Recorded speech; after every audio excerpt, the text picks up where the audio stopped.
아나운서 오승원이었습니다. KBS.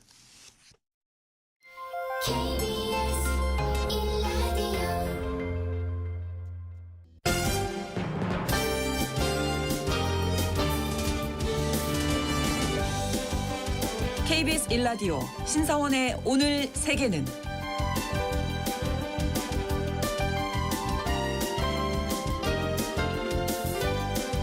안녕하십니까. 아나운서 신성원입니다.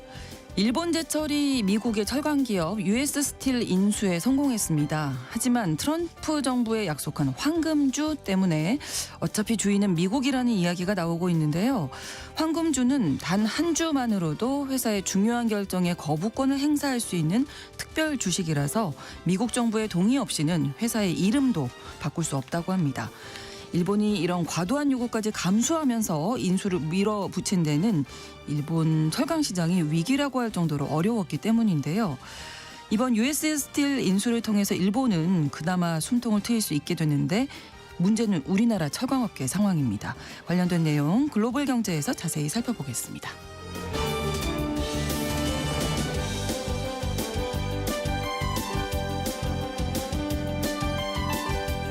오늘 주목할 국제사회 뉴스는 헤드라인 뉴스와 키워드로 정리해드립니다. 통신원 취재 수첩 미국 시카고 소식 준비하고 있습니다. 요즘 보이스피싱 사기가 점점 더 교묘해지고 있죠.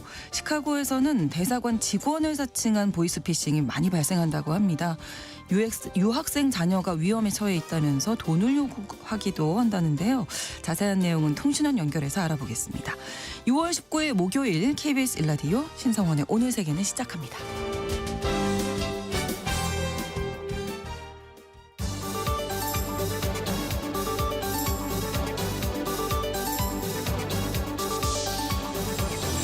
오늘 세계는 헤드라인 뉴스.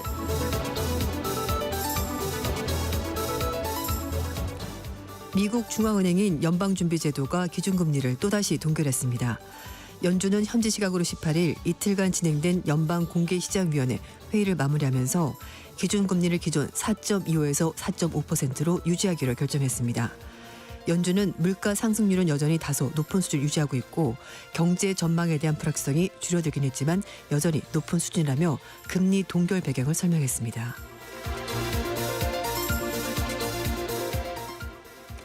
피트 헤그세스 미 국방장관이 아시아를 포함한 전 세계 동맹국들에 대한 새로운 국방비 지출 기준을 마련했다고 밝혔습니다. 국방부 예산안 청문회에 참석한 헤그세스 장관은 북대서양 조약기구 나토가 국방 지출 확대 노력을 하고 있고 미국은 아시아를 포함한 전 세계 모든 동맹들이 나아가야 할 국방 지출의 새로운 기준을 가지고 있다고 말했습니다. 트럼프 행정부가 GDP의 2%인 기존 나토 국방 지출 가이드라인을 대폭 증강할 방안을 추진하는 가운데 한국을 비롯한 인도 태평양 지역 동맹국들에게도 비슷한 수준의 증액을 요구할 가능성이 거론되고 있습니다. 현재 한국의 국방비 지출은 GDP 대비 2.5%를 약간 상회하는 수준입니다.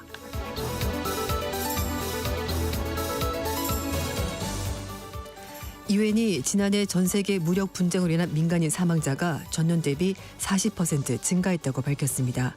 유엔 인권 최고대표 사무소는 지난해 한 해 동안 무력 분쟁으로 최소 48,384명이 사망했으며 이들 중 대부분이 민간인이었다고 밝혔습니다. 사무소 측은 언론에 대한 폭력도 증가했다고 밝히는데요. 지난해 언론인 사망자가 82명으로 2023년 74명에서 약 10% 늘었습니다. 이 가운데 60% 이상이 분쟁 지역에서 발생해 최근 10년 사이에 가장 높은 비율을 기록했습니다.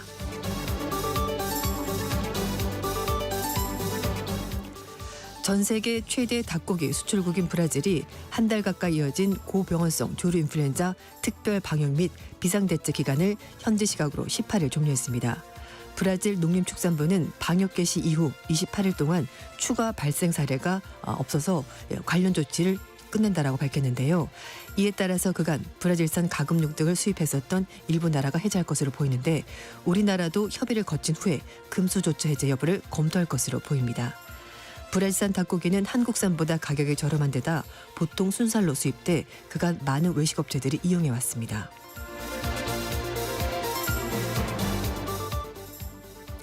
지난해 한국의 백만장자 수가 130만 명으로 전 세계 주요국 가운데 10번째로 많았던 것으로 집계됐습니다. 스위스 투자은행인 UBS가 내놓은 2025 글로벌 자산 보고서에 따르면 작년에 100만 달러 돈으로 13억 7,500만 원 이상의 자산을 가지고 있는 한국인 숫자가 총 130만 1000명이었습니다. 선진국과 개발도상국 총 56개 국가 가운데 가장 많은 100만 장자를 보유한 나라는 미국으로 그 수가 2,383만 1000명으로 전 세계에서 100만 장자가 가장 많았고요. 다음으로는 중국, 프랑스, 독일, 영국 순이었습니다.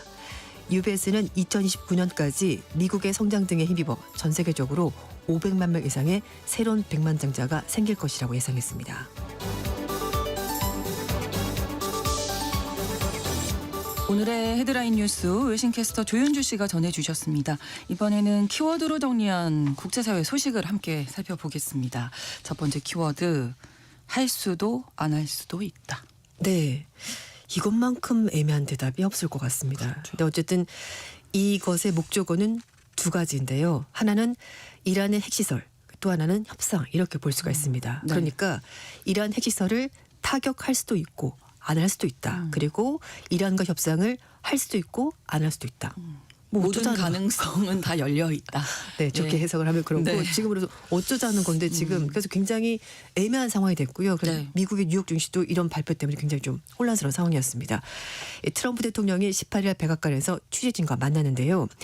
미국이 직접 이란 핵시설을 타격할 것인가라고 기자가 질문했더니 네. 그랬더니 이렇게 대답한 겁니다. May do it, may not do it. 할 수도 있고 안 할 수도 있다. 굉장히 유보적인 입장을 밝힌 거죠. 그렇죠. 그래서 또다시 질문이 있었는데요. 이란이 협상을 하자고 미국 쪽에 접촉을 했느냐라는 질문이 있었습니다. 그랬더니 그랬었다. 그렇지만 내가 너무 늦었다고 말했다라고 얘기를 했습니다. 이란이 협상을 하자고 했는데 네. 미국 측에서 네. 이제 너무 늦었다. 뭐 할 수 있다. 그렇지만 너무 늦었다라고 대답한 거랍니다. 왜냐하면은 지금과 일조의 상황이 큰 차이가 있기 때문에 지금은 좀 약간 달라졌다라 말한 건데요. 네. 그 얘긴즉슨 이스라엘의 이란 공격이 있기 전과 이후가 완전히 달라졌다라고 얘기를 하는 겁니다.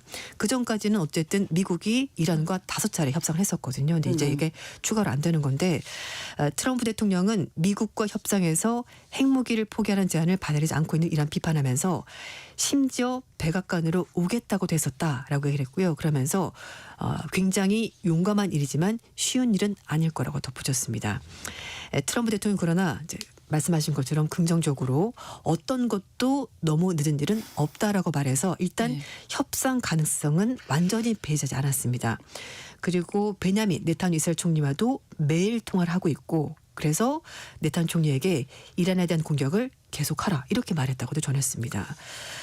그리고 트럼프 대통령이 푸틴 러시아 대통령과도 전화통화했다고 하는데요.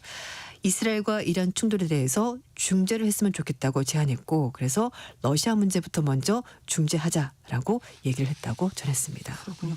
지금 AP통신에서 보도한 내용 속보로 좀 들어와 있는데요. 네. 이스라엘군이 이란 아라크 원전 주변 지역에 대피 경보를 내렸다. 이러면 이제 또 어떤 공격이 있을 것이다. 네. 예고를 한 건데 트럼프 대통령이 지금 최종 공격 명령 고민하고 있다. 뭐 이런 얘기도 있어서요. 좀 네, 걱정이네요. 맞습니다. 제가 앞에서 말씀드렸던 것은 오전 상황이고요. 예. 18일 오전 상황이고 그리고 오후에 백악관에서 이탈리아 명문 축구팀 유벤투스 선수들과 만난 자리에서 또다시 얘기가 나왔습니다. 네. 그래서 이스라엘의 이란 공격에 대해서 동참할 것입니까? 라고 기자가 또다시 물어봤고요. 그랬더니 트럼프 대통령이 자신은 시한 둘에 1초 전, 그러니까 마감 시한 1초 전에도 최종 결정을 하고 싶어하는 사람이라면서 왜냐하면 모든 상황이 자꾸 변하기 때문이다. 특히 전쟁은 더 그렇다라고 설명했습니다. 한편 트럼프 대통령이 17일 그리고 이제 18일에도 백악관 워룸에서 피트 헤그세스 국방장관과 함께 이제 참모들이 참석한 가운데 중동 위기에 대해서 추가적으로 회의를 가졌다고 하는데요. 네. 미국의 일간지들 그리고 영국 언론들도 트럼프 대통령이 전날 이란을 공격하기 위해서 계획을 승인했지만 이란이 핵무기 개발을 포기할지 걸 보기 위해서 최종적인 공격 명령은 보류하겠다는 입장을 참모진들에게 전달했다라고 보도를 했습니다. 그러니까 결정은 됐는데 이걸 실행할지 말지를 두고 계속 숙고를 하고 있다라는 보도가 미국 언론 통해서 나오는 건데요. 네. 트럼프 대통령은 미국이 이스라엘과 함께 이란을 공격할 수 있다는 위협을 이제 계속 줌으로써 이란이 어쨌든 협상장에 다시 나오도록 대신에 미국이 요구하는 사항을 수용하고서 다시 협상 테이블에 나오기를 바라는 것으로 보인다고 소식통들이 얘기를 하고 있습니다. 백악관 고위 당국자들도 여러 가지 선택지가 가능하고 트럼프 대통령은 이스라엘이 어떻게 군사작전을 수행하는지는 계속 지켜볼 것 같다 이렇게 말했다고 합니다. 네. 그러니까 좀 정리를 해보면은 일단 뭔가 상황은 정리가 된 것 같고요. 미국이 입장이 정리가 됐고 대신에 최종 명령은 아직까지 내리지 않았기 때문에 미국이 이란 미사일 공격 이런 거에 대해서 이스라엘이 이제 간접적으로 방어할 건지 아니면 직접적으로 뛰어들 건지 이 부분에 대해서 좀 더 시간을 가지고 숙고할 것으로 보이는데요. 네. 사실 처음 이스라엘이 이란 공격했을 때는 유가가 좀 올랐다가 다시 빠지고 그랬는데 지금 상황이 굉장히 복잡해지니까 다시 유가가 올랐습니다. 국제 유가도 4% 넘게 올랐는데요. 브렌트 선물 가격이 배럴당 76.54달러로 전장보다 3달러 넘게 거의 4% 넘게 올랐고요. 서부 텍사스 중진료 가격도 선물 가격이긴 합니다만 어쨌든 전날 대비해서 4.28% 오르면서 다시 가격이 오르고 있습니다. 네, 그렇다면 앞선 제가 속보 전해드렸습니다. 네. 아라크 원전 주변 대피하라. 네. 이스라엘이 이렇게 이야기를 했는데 이게 미국과 관련이 있는지 이런 그렇죠. 내용들도 좀 지켜봐야 되겠습니다. 서로 이제 교감을 하고 하는 한 건지, 건지, 아니면 자체적인 독자적으로 하는 내용인지. 건지. 맞아요. 네. 네. 다음 키워드입니다. 강 건너 불구경인데요. 네. 영국의 경제 전문지 이코노미스트가 지금 이스라엘과 이란 전쟁을 보면서 중동 지역의 다른 국가들은 어떤 상황인지 분석 기사를 실었습니다. 네. 주변의 아랍 국가 주민들이 가자 지구를 파괴하는 이스라엘에 대해서 그리고 반군을 그동안 부추겨서 정세를 복잡하게 만들었던 이란에 대해서 양쪽 모두에게 동정하지 않고 있다라고 보도했습니다. 사실 여기 이제 이슬람 국가이기 때문에 종파에 따라서 좀 약간 갈리기도 합니다만 어쨌든 약간 상황이 이렇게 된 건데요. 이게 워낙 오랫동안 충돌하다 보니까 모두가 피해를 입어서 그런 것 같습니다. 네. 작년에 레바논에서 전쟁을 벌인 이스라엘 향해서 이란 공습을 물론 뭐 반기는 쪽도 있긴 합니다만 상당수가 일단은 미사일이 자신들의 나라는 지나갔다, 겨냥하지 않았다고 해서 일단은 안도를 하고 있다고 하는데요. 네. 이런 정서가 아랍권 전역에 걸쳐 나타나고 있고 중동 지역의 위기는 물론 고조돼 있긴 하지만 아랍권들은 자신들은 말려들지 않았다는 구경꾼 같은 그런 모드를 취하고 있다고 지적했습니다. 이코노미스트는 1980년대 이란과 이라크 전쟁 당시 이스라엘 총리가 양쪽 모두에게 행운을 빌어준 걸로 유명한데 아랍권의 상당수 국가가 이번 전쟁을 마치 스포츠 관람하는 것처럼 지켜보고 있고 SNS 통해서 이 상황을 지켜볼 뿐이다 이렇게 얘기하고 있습니다. 그러니까 이스라엘, 이란 둘 다 못마땅하다. 네. 이런 거잖아요. 맞습니다. 이제 둘 다 잘한 게 아무것도 없다 이제 이렇게 생각하는 것 같은데요. 일단 이스라엘에 대해서는 공감을 거의 보이지 않고 있다라고 평가했습니다. 네. 지난 20개월 동안 가자 지구를 완전히 폐허로 만들었죠. 그래서 이전에 우호적이었던 아랍인조차 이스라엘에 대해서 등을 돌렸다는 얘기가 나오고 있고요. 네. 그렇다고 해서 이란에 대해서 안 됐어 이렇게 생각하지도 않는 겁니다. 왜냐하면은 이란이 지난 수십 년 동안 주변 국가들 레바논, 예멘, 이라크 등 이런 아랍 국가에 반군 조직을 지원하면서 그렇죠. 이런 조직들이 아랍 각국의 정부를 흔든 그런 일이 있었거든요. 그렇기 때문에 이것 역시 이란에 대해서도 그렇게 동정표를 줄 수가 없다라는 겁니다. 네. 아랍권은 이란을 싫어하면서도 패권 국가로 여겼는데요. 이번에 이스라엘로부터 완전히 깨지는 모습을 보고서는 혼란스럽지만 그렇다고 안타까워하지도 않는다라고 이코노미스트가 지적했습니다. 네. 시리아가 가장 대표적인 국가 중에 하나라고 소개를 했는데요. 알 아사드, 그러니까 독재 정권이 이제 무너지고 나서 이스라엘 공습으로 사망한 이란 지휘관 일부가 시리아 내전에서 중요한 역할을 했기 때문에 시리아는 지금 심지어 축제 분위기다. 뭐 이런 얘기까지 나오고 있습니다. 특히 아사드 정권이 붕괴되고 나서 주 시리아 이란 대사관에 사탕 상자를 가져와서 사람들 얘기를 하면서 여기가 이란 영토 중에 가장 안전한 곳 아니냐라면서 이렇게 좀 뼈 있는 농담까지 그렇군요. 하는 사람이 있다고 합니다. 네. 그리고 또 한쪽에서는요. 중동 내에서 이스라엘의 패권에 대해서 의구심이 완전히 사라졌다고 이코노미스트가 지적했는데 네. 이스라엘에 대해서 굉장히 비판적이었던 아랍에미리트의 한 학자는 이스라엘은 이제 두렵고 강력하고 군대와 정보를 모두 가지고 있는 굉장히 강력한 국가가 됐다는 것을 우리가 매일 목격하고 있다. 이렇게 설명을 했습니다. 네. 예. 중동권은 또 이렇게 반응을 네. 하고 있군요. 맞습니다. 네.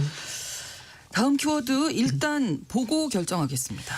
네, 미국 국무부가 일단 중단했던 외국인 유학생과 연수생에 대해서 미국 입국 비자 발급을 다시 시작하겠다라고 밝혔는데요. 다만 조건이 있습니다. 일단 보고 결정하겠다. 뭘?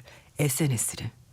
그러니까요. 네, 그래서 SNS 계정의 게시물에 대해서 접근을 허용하지 않는 사람들은 비자 발급이 거부될 수 있다는 조건을 제시했습니다. 네. 국무부는 새로운 가이드라인에 따라서 해외 미국 대사관 및 영사관에 배치된 영사 업무 담당자들은 모든 학생과 교환 방문 비자 신청자에 대해서 종합적이고도 철저한 검토를 해라라고 지시를 내렸습니다. 네. 국무부는 이 같은 검토 절차를 위해서 신청자들에게 모든 SNS 계정의 프라이버시 설정을 공개로 바꾸라고 요구했거든요. 네. 근데 프라이버시는 말 그대로 개인사. 그렇죠. 근데 뭐 개인사를 공개를 하든 비공개를 하든 내 마음이잖아요. 근데 이거를 공개하라는 겁니다. 그러니까 프라이버시가 안 되는 아닌 겁니다. 거네요. 그래서 네. 어쨌든 이 강화된 SNS 검토는 미국을 방문하는 사람에 대해서 다 적절하게 심사할 수 있도록 하기 위한 조치다라고 국무부가 설명했습니다. 네. 앞서 마크 루비오 국무장관이 지난달 말에 학생 비자 신청자들의 SNS 심사 그리고 검증 확대를 위해서 당분간 학생 교환 방문자 비자 인터뷰 일정을 중단한다라고 밝혔는데요. 재개는 하긴 하지만 일단 SNS 다 보고 결정을 하겠다라는 겁니다. 사실 외국인에 대한 입국 비자 발급은 주권 국가의 전권인데 사실 표현의 자유는 이건 전 세계적으로 다 지켜져야 되는 건데요. 그렇죠. 이걸 미국이 우리가 이거는 통제를 좀 해야 되겠어라고 얘기를 하는 겁니다. 문제는 이 SNS에 어떤 기준을 가지고 뭘 어떻게 볼 그렇죠. 것인지가 네. 분명하지 않다는 거예요. 그렇기 때문에 기준을 둘러싸고 논쟁이 있을 것으로 보입니다. 네. 표현의 자유를 내 맘대로가 아니라 심사숙고 신중하게 한 100번쯤 생각하고 해야 될 것 같습니다. 네. 하지 말란 얘기죠. 아, 그러죠. 네. 네. 다음 키워드입니다. 얼마면 되겠니? 이거 우리나라 한때 드라마에서 예, 유행했던 그렇죠. 대사 중에 하나인데요. 메타 측에서 오픈 AI 인재를 데려게 해서 1억 달러 돈으로 1,360억 원을 보너스로 네. 제시했는데 이게 실패로 끝났습니다. 그럼에도 안 가겠다. 네. 네. 네, 그래서 샘 올트먼 오픈 AI CEO가 한 팟캐스트에 출연해서 최근에 메타 플랫폼, 그러니까 메타가 자사 인재를 영입하기 위해서 최대 1억 달러의 보너스를 제안했지만 아무도 응한 사람이 없었다라고 주장했습니다. 올트먼 CEO는 메타가 자신들의 인공지능 전략이 그들이 생각했던 만큼 잘 작동하지 않고 있지만 계속 도전하고 새로운 걸 시도하는 것은 굉장히 존중한다라고 말했습니다. 여기에도 뼈가 들어있습니다. 그렇게 해봤자 잘 되겠냐라는 뉘앙스가 있는 그렇죠. 것이고 돈을 그렇게 많이 준다고 해도 안 우리 간다. 인재는 안 간다고 말하지 않았냐. 예. 트라이는 좋았어, 시도는 좋았어, 계속 한번 해봐. 뭐 이렇게 얘기를 한 건데요. 이 마크 저커버가 이끄는 페이스북의 모기업 메타가 올해 AR 개발을 최우선 과제로 삼고 있긴 합니다만 지금까지 나왔던 여러 제품들이 좀 모델들이 혹평을 받았습니다. 네. 그래서 별 성과가 없었다라는 얘기가 나오고 있는데 이 저커버그가 새로운 AI 연구소 슈퍼 인텔리전스 랩을 운영하기 위해서 최종의 AI 팀을 구성을 하고 있습니다. 그래서 아마 이런 인재들이 더 필요했던 것으로 보이는데 지금 알렉산더 왕 CEO가 운영하는 스타트업 스케일 AI에 약 140억 달러 돈으로 19조 원을 투입했고요. 그래서 왕 CEO와 스케일 AI 직원들이 메타에 합류하면서 슈퍼 인텔리전스 랩을 지금 이끌 예정이라고 그리고 좀 더 많은 인력이 필요했던 것 같습니다. 이 올트만 CEO는요. 메타가 거액의 보너스를 제공하는 전략이 실제 업무에는 별로 좋지가 않을 것이다라고 말하면서 네. 성공적인 조직 문화 조성을 저해할 수도 있다라고 조언을 해줬습니다. 올트만 CEO는 누군가를 따라하는 전략은 성공할 수가 없고 경쟁사가 이미 지나간 길을 간 것은 혁신을 배우려는 문화가 아니다라고 메타를 저격했습니다. 네. 그렇지만 또 일각에서는요. 메타가 AI 경쟁에서 뒤처졌다는 평가를 또 반박하는 목소리도 있습니다. 네, 미국의 리서치 회사인 관계자는요, 메타가 오픈 소스 AI 개발을 위해서 기반을 먼저 만든 회사이고 현재 벌어지는 많은 AI 혁신들이 사실은 메타가 있었기에 가능한 일이었다라면서 또 약간 반박하는 목소리가 있습니다. 하지만 어쨌든 지금은 현재 상황은 그렇죠. 예, 그렇죠. 그러니까 힘센 사람이 지금 목소리가 커진 것으로 보입니다. 네. 그렇군요. 다음 키워드 이거 제가 쓴 건가요? 네. 네. 써놓고 기억이 안 나는 건가요? 그렇죠. 왜냐하면은 그 혹시 학교 다닐 때 네. 저는 사실 공부를 열심히 안 해가지고 그 강의 노트를 친구 걸 맨날 빌려서 저는 강의 필기 하나는 좀 자신 있어서 모든 친구들이 제 거를 다 가져갔죠. 같이 예. 다녔어요. 저만 고등학교도. 안 본 거고. 저는 늘 빌려서 봤거든요. 네. 그래서 네. 시험 칠 때는 진짜 바짝 외워가지고 시험을 그렇죠. 봐요. 네. 근데 그 교실을 나오는 순간 다 잊어버려. 아무것도 기억이 나지 않습니다. 그것과 예. 비슷한 상황인데 MIT 미디어랩 연구진이 실험을 한번 해봤습니다. 네. 그래서 어떻게 한 거냐면 챗 GPT 쓰는 학생들 그리고 이제 검색 엔진만 쓰는 학생들 그리고 자신의 머리로 그러니까 자신이 스스로 이렇게 하는 세 그룹을 나눠가지고 네. SAT 스타일의 에세이를 한번 써봐라라고 실험을 해본 겁니다. 이걸 4번 정도 쓰라고 해봤는데요. 네. 그랬더니 결론부터 말씀을 드리면 네. AI를 써가지고 에세이를 작성한 학생들은 네. 기억력, 인지 몰입도 그리고 뇌 연결성 측면에서 네. 다른 그룹에 비해서 현저히 점수가 좋지 않았다는 겁니다. 아. 그러니까 쓰긴 썼는데 기억이 안 나는 겁니다. 아, 왜냐하면 AI한테 물어가지고 요약해줘, 찾아줘 해서 이제 그렇죠. 카피해서 붙여놓고 하다 보니까 쓰긴 다 썼지만 지나고 나니까 이거 제가 썼어요? 그럴 수 있죠. 네, 이렇게 맞아요. 되는 겁니다. 네. 그래서 어쨌든 뇌 활동을 분석한 결과 AI를 사용한 그룹은 뇌 연결성, 이렇게 뇌가 연결이 잘 돼야지 활성화가 돼서 뭐 소위 말해서 이제 머리가 팍팍 돌아가는데 이렇게 되는 건데요. 네. 그런 활동을 전혀 하지 않았다는 겁니다. 대신에 머리만으로 내 스스로 에세이를 작성한 그룹은요 가장 넓고 강력한 신경 네트워크를 보여주면서 가장 높은 수준의 인지적 참여도를 보였습니다. 그러니까 내가 쓰고 이게 무슨 말인지 아는 거죠. 맞아요. 근데 뺏겼으면은 내가 써놓고도 이게 무슨 말인지 모르는 겁니다. 네. 그리고 또 하나는요. AI를 사용해서 에세이를 작성하고 나서 네. 본인 글을 이제 보여줬더니 이거 제가 썼어요? 라고 이제 물론 말하기도 하고 그리고 네. 자기가 썼다는 오너십이 없다는 거죠. 아, 그렇죠. 그렇죠. 예. 내가 쓴 글이 아닌 맞아요. 것 같은 느낌이 드는 거죠. 근데 대신에 자기가 직접 에세이를 쓴 사람들은 훨씬 더 오너십도 강하고 그리고 인용 정확도도 훨씬 더 우수한 결과를 보였다고 합니다. 그 또 하나는요. 이렇게 이제 4번에 걸쳐서 에세이를 썼는데 네. 그 자기가 스스로 쓴 그룹에 대해서 마지막에 한번 AI를 사용해서 한번 써보십시오라고 해봤더니 일단 자기가 미리 공부한 내용이 있고 약간 도움을 받아서 AI를 가지고 에세이를 썼더니 굉장히 수준이 높게 잘 나온 겁니다. 그러니까 내가 스스로 노력해서 해보고 맞아요. 조금 네. 필요하다 싶으면 도움을 받는 거지 네. 처음부터 다 도움받는 건 아니라는 겁니다. 그래서 연구진도 얘기를 하는 것이 생성형 AI, AI를 써가지고 여러 가지 편리한 부분도 있고 좀 이제 완벽하게 쓸 수도 있긴 하겠지만 네. 그 대가는 깊이 있는 사고가 안 되더라, 기억력도 떨어지더라 라면서 학습 역량을 떨어뜨릴 수 있다라고 조언을 해줬습니다. 세상에 공짜는 없다. 맞아요. 다시 한번 느끼게 네, 됩니다. 맞습니다. 외신 캐스터 조윤주 씨와 오늘도 함께했습니다. 고맙습니다. 감사합니다. 신성원의 오늘 세계는 1부 마무리하겠습니다. 11시 30분부터 일부 지역에서는 해당 지역 방송 보내드리겠습니다. 에어 서플라이의 노래 Making Love Out of Nothing at All 함께 듣겠습니다.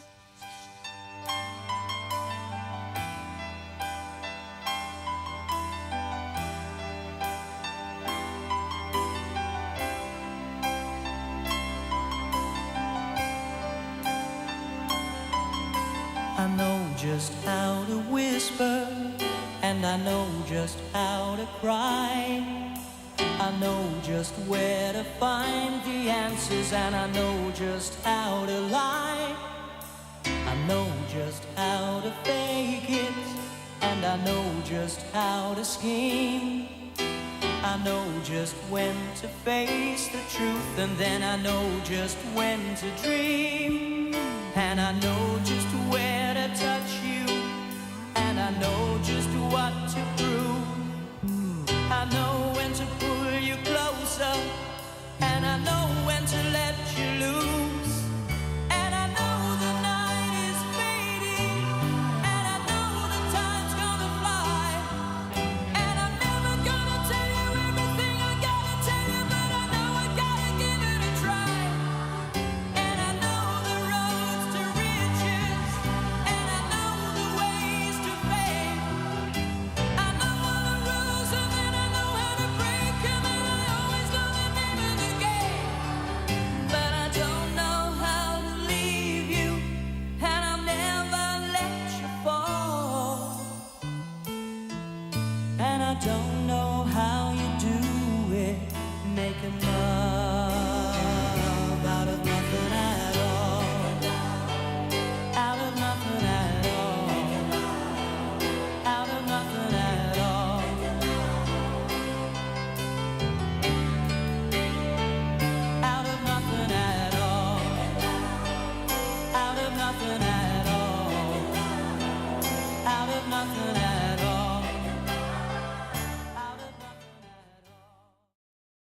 지금 시각은 11시 30분입니다.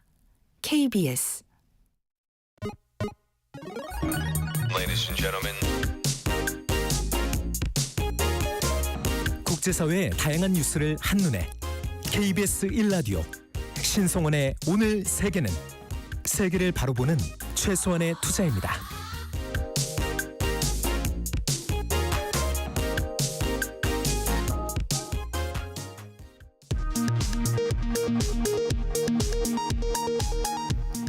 이 시각 라디오 정보센터 뉴스입니다.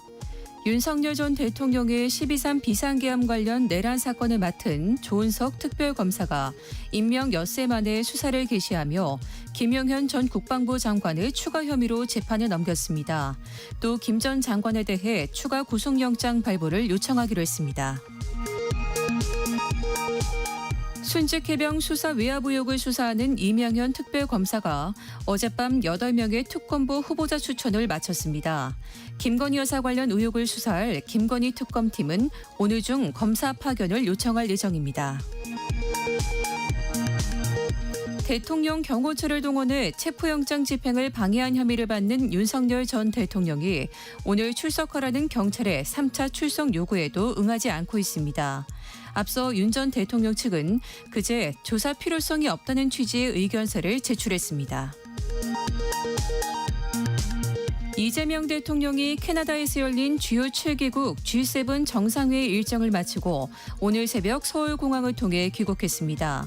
이 대통령은 오늘 용산 대통령실에서 국무회의를 주재합니다. 2차 추경안 등이 안건으로 올라갈 전망입니다. 이재명 정부 인수위원회 역할을 하는 국정기획위원회가 각 부처의 업무 보고가 매우 실망스럽다며 보고를 다시 받겠다고 예고했습니다. 국민의힘은 민주당이 총리 후보자의 청문회를 통과 의뢰로 끝내려고 한다면서 증인 채택과 자료 제출을 요구했습니다. 더불어민주당은 국민의힘의 총리 후보자 흠집 내기가 도를 넘었다며 인사청문회법 개정을 빠르게 추진하겠다고 밝혔습니다. 지금까지 라디오 정보센터 뉴스 정원나였습니다.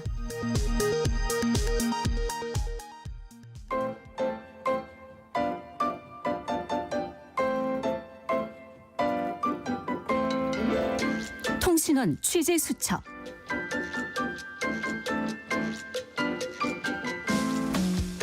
미국 시카고에서는 대사관을 사칭한 보이스피싱 범죄가 계속되고 있다고 합니다. 오늘은 유정임 통신원을 연결해서 자세한 내용 들어보도록 하겠습니다. 안녕하세요. 네, 안녕하세요. 시카고입니다. 네, 자 유정임 통신원이 이 보이스피싱범과 실제로 통화한 여성의 제보를 직접 받으셨다면서요? 네, 그렇습니다. 워싱턴 대사관 직원이라고 속인뒤 이 여성에게 전화를 걸어서 한국의 검찰청으로부터 긴급하게 연락을 받았다면서 빨리 한국 검찰청으로 전화를 해보라는 전화였습니다. 시카고에 거주하는 이 여성은요, 워싱턴 대사관 직원이라는 말에 뭔가 큰일이 난 건 아닌가 큰 걱정부터 앞섰다고 하는데요. 네. 더욱 불안했던 것은 대사관 직원이라고 사칭한 보이스피싱범이 전화를 받은 여성이 아닌 타국에 거주하고 있는 남동생의 아내 이름을 들먹이면서 빨리 검찰청으로 연락을 해보라고 다그친 것입니다. 이 분의 입장에서는 사실 왜 시카고에 사는 자신의 휴대전화 번호로 전화를 해서 남동생의 아내가 한국 검찰청에서 급하게 찾는다는 것인지 이상할 수밖에 없잖아요. 그렇죠. 그래서 물어봤어요. 이 보이스피싱범. 약간 당황하는 듯 주춤하다가 하는 말에 자기도 한국 검찰청으로 연락을 받고 지시받은 대로 전달만 할 뿐 개인정보는 유출을 할 수 없다. 직접 검찰청으로 전화를 해보라고 말을 했다고 합니다. 요즘 하도 금융사기가 많다고 그러면서요. 그래서 이 모든 대화를 제보자가 혹시 몰라 녹음을 해뒀고요. 이 녹음 파일을 저희가 시카고 총영사관 경찰 영사에게 직접 들려줬습니다. 역시나 100% 보이스피싱 사기 범죄라고 합니다. 그렇군요. 역시 이제 공공기관이라고 하면 일반 시민들 입장에서는 국민들 입장에서는 좀 긴장할 수밖에 없는데 대사관, 영사관 사칭하는 보이스피싱 범죄가 정말 많은가 봐요. 네, 맞습니다. 시카고 총영사관의 경찰 영사에 따르면 최근 시카고를 포함해서 미국 전역에 걸쳐 실제 전화번호와 동일하게 발신번호를 조작해서 대사관 또는 총영사관 등을 사칭하는 범죄가 지역 구분 없이 몇 년 동안 지속적으로 확인되고 있다고 합니다. 네. 특히 범죄를 행한 적이 없는데 범죄 기록이 보고됐다면서 확인할 수 있다고 실제 정보기관 웹사이트와 유사하게 만든 가짜 사이트에 접속을 하도록 유도를 합니다. 네. 개인정보를 확보하고 송금을 유도하는 행위로 돈을 빼가는 사기 수법이 늘고 있다고 하는데요. 사실 지금 미국 정부에서는요, 서류 미비 단속을 강화하고 있고 이민자 추방도 늘어나고 또 단속 반대 시위도 일어나는 등 사실 지금 시카고 동포 한인 사회가 매우 불안한데요. 네. 이런 분위기 속에서 보이스피싱 전화를 받았을 때 피해자들은 자신이 한 적도 없는 범죄 기록을 의심하면서 허위 사이트에 접속하는 경우가 종종 있다고 합니다. 혹시나 하는 마음에 또 접속을 하실 것 같기는 하거든요. 근데 이 보이스피싱 범죄 발생해도 사실 이 범인들이 제3국에 있을 가능성이 높기 때문에 또 어려움이 있을 것 같은데요. 네, 맞습니다. 범죄 조직이 오래 활동을 했던 대규모 조직으로 보여지고요. 제3국에 있을 가능성이 높아서 사실 실제 검거하는 데 있어서는 많은 어려움이 있다고 합니다. 네. 그렇기 때문에 미국의 한인 동포들을 대상으로 하는 이런 금융사기, 보이스피싱 사기는 무엇보다 예방이 중요하다고 하는데요.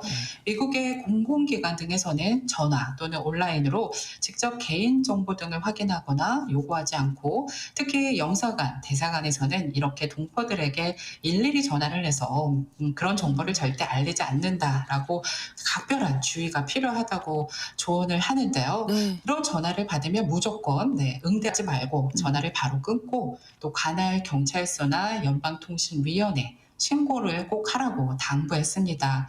또 무엇보다 우리 동포들끼리 서로 피해 사실을 주변에게 적극적으로 알려서 추가 피해 예방을 막는 것도 좋은 방법이라고 조언을 하고 있습니다. 네. 이외에도 유학생들이나 미국에 거주하고 계신 동포들을 대상으로 한 또 다른 유형의 보이스피싱 사례도 있다고요. 네, 맞습니다. 이 범죄는 사실 저도 당할 뻔한 사례인데요. 네.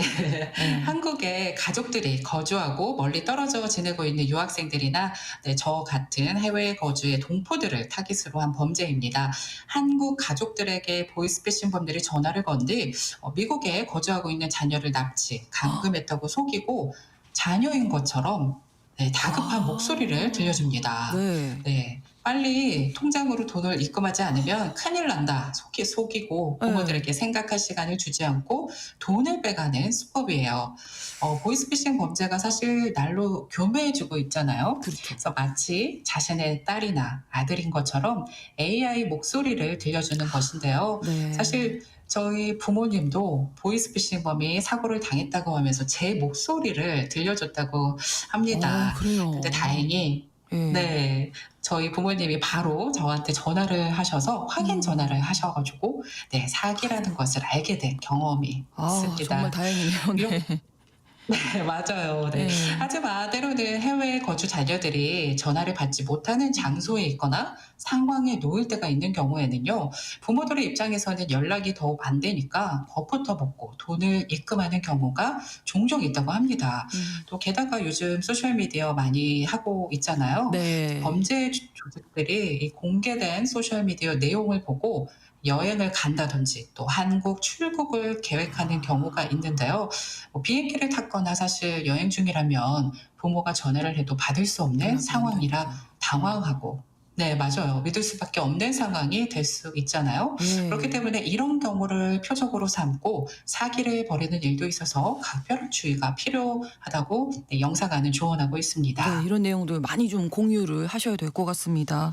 오늘 소식 잘 들었습니다. 고맙습니다.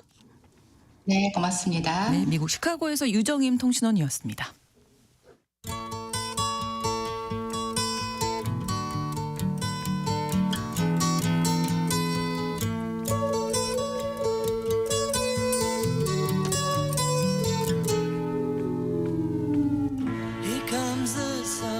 US 스틸 인수 인수를 둘러싼 미일 갈등 관련된 내용 저희가 전해드린 적이 있었는데요. 일본 제철이 결국에는 이 미국의 철강 기업 US 스틸 인수에 성공했습니다. 바이든 전 대통령이 퇴짜를 냈던 인수합병안을 트럼프 대통령이 숙고 끝에 승인한 거죠. 그런데 이 중요한 의사결정은 미국이 통제권을 갖는다 이런 단서가 달렸다고 하네요. 오늘 글로벌 경제 이 내용 살펴보겠습니다. 3프로TV 언더스탠딩 김상훈 기자와 함께합니다. 어서 오세요. 네, 안녕하세요. 자, 미국이 통제권을 갖는다 이게 어떤 의미일까요? 네.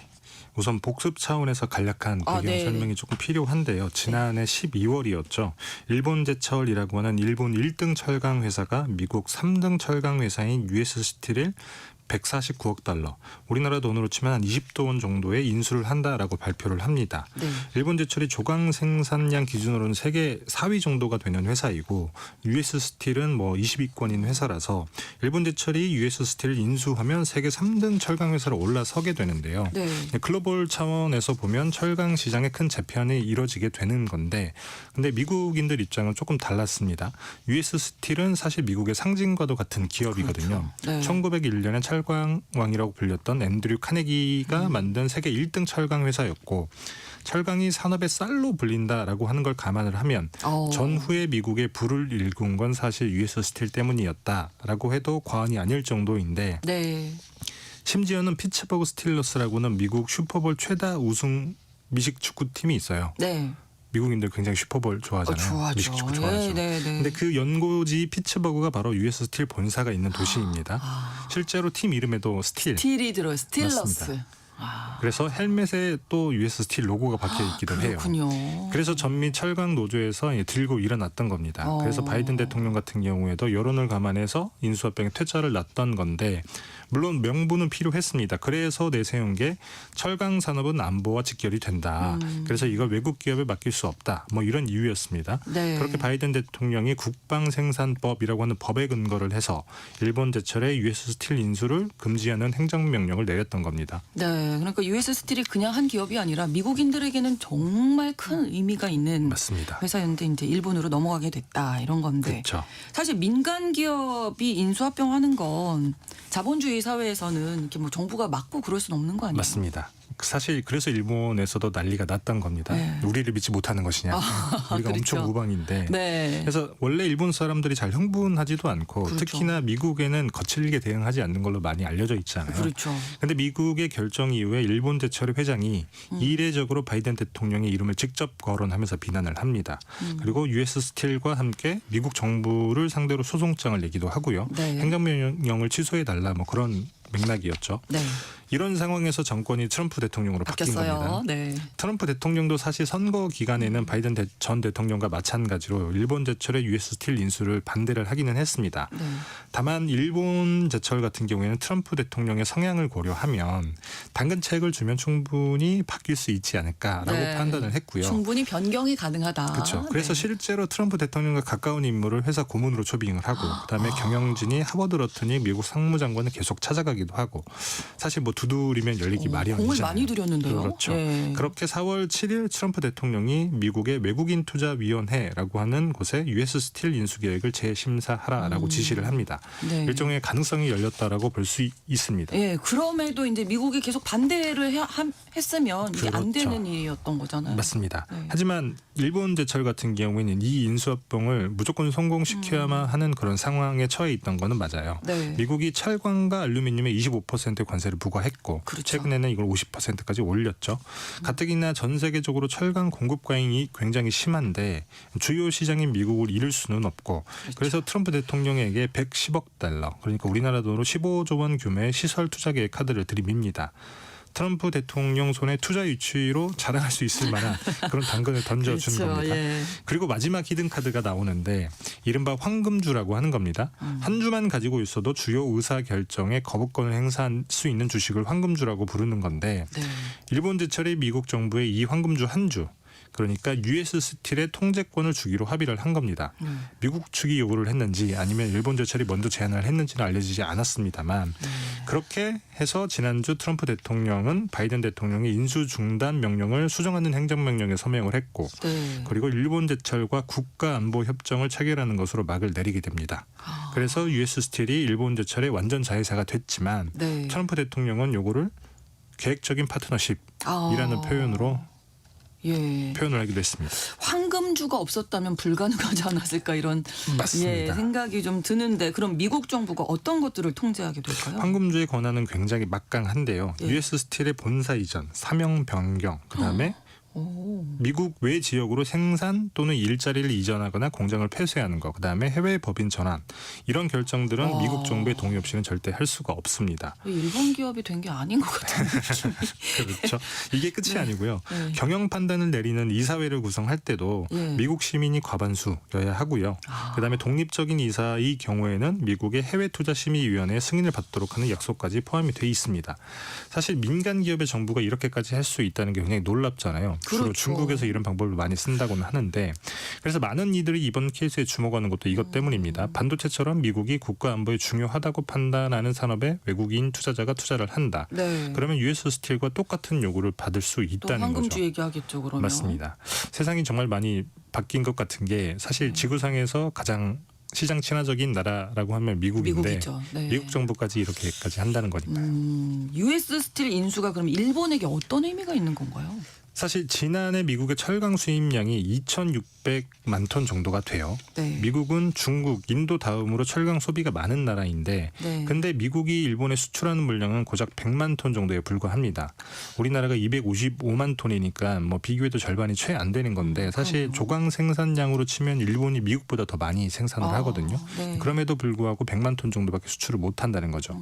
물론 US 스틸이 합작사 형태로 미국 엘라베마주에 제철소를 가지고 있기는 합니다. 이 제철소의 조강 생산 능력이 한 530만 톤 정도가 되고 지분이 50%니까 한 절반인 265만 톤 정도는 이미 현지에서 생산을 하고 있다는 거긴 합니다만 네. 여하튼 조강 생산량으로 치면 일본이 굉장한데 그럼에도 불구하고 지구에서 세 번째 큰 시장인 미국에서 힘을 크게 못 쓰고 있었던 셈이고 그러네요. 이 와중에 50%의 관세까지 얹어지게 되는 상황인 거잖아요. 네. 그런데 US 스틸을 인수를 하게 되면 단번에 전세가 역전됩니다. 그래서 US 스틸을 노렸던 것이기도 하고요. US 스틸의 조강 생산량이 2023년 기준으로 봤을 때 한 1,500만 톤이 넘거든요. 네. 그래서 미국 철강 시장에서 9% 정도의 시장을 점유하고 있는 겁니다.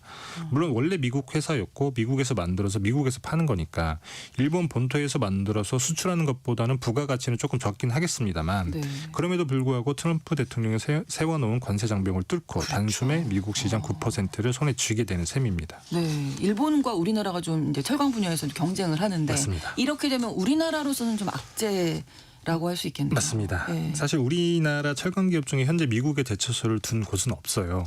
지금까지는 우리가 만드는 철강은 모두 다 국내에서 만들어서 수출을 해왔던 건데 네. 뭐 자동차 만드는 데 쓰는 연형 강판 같은 판재료나 뭐 파이프를 만드는 데 쓰는 강관을 주로 팔았던 것이고 네. 과거에 한 350만 톤 정도를 수출한 적도 있기는 하지만 여튼 여러 악재를 뚫고 그나마 지난해 기준 한 250만 톤 정도 수출 물량으로 4위권 정도의 성적을 내고 있었는데 네. 관세 장벽이 50%까지 높아졌죠. 그렇죠. 당연히 덜 팔릴 수밖에 없고 덜 팔리면 가뜩이나 중국산 제품에 밀려서 어려운 우리나라 철강 기업 사정이 더 나빠질 수밖에 없는 겁니다. 네. 반면에 똑같은 어려움을 겪었던 일본 제철은 US 스틸 인수를 통해서 이제 전세를 역전시킨 것이고요. 우리나라도 좀 미국에 제철소를 짓는다든지 뭔가 방안을 강구해야 되지 않을까요? 네, 맞습니다. 사실 그런 발표가 있었죠. 트럼프 대통령이 취임하고 나서 현대 기아차 그룹이 미국 루이지애나주에 제철소를 짓겠다라는 네. 발표를 한 바 있습니다. 심지어 당시에 정의선 현대 기아차 회장이 미국 백악관에서 그것도 트럼프 대통령과 어깨를 나란히 한 채 투자 계획을 발표해서 조금 이목을 모았던 적이 있는데 그렇죠. 규모가 58억 달러, 우리 돈으로 치면 한 8조 5천억 원 정도 를 들여서 조강 생산 능력 300만 톤 정도의 제철소를 지을 예정이긴 합니다. 네. 포스코 그룹도 같이 손을 잡는 걸 검토를 하고 있기도 하고요.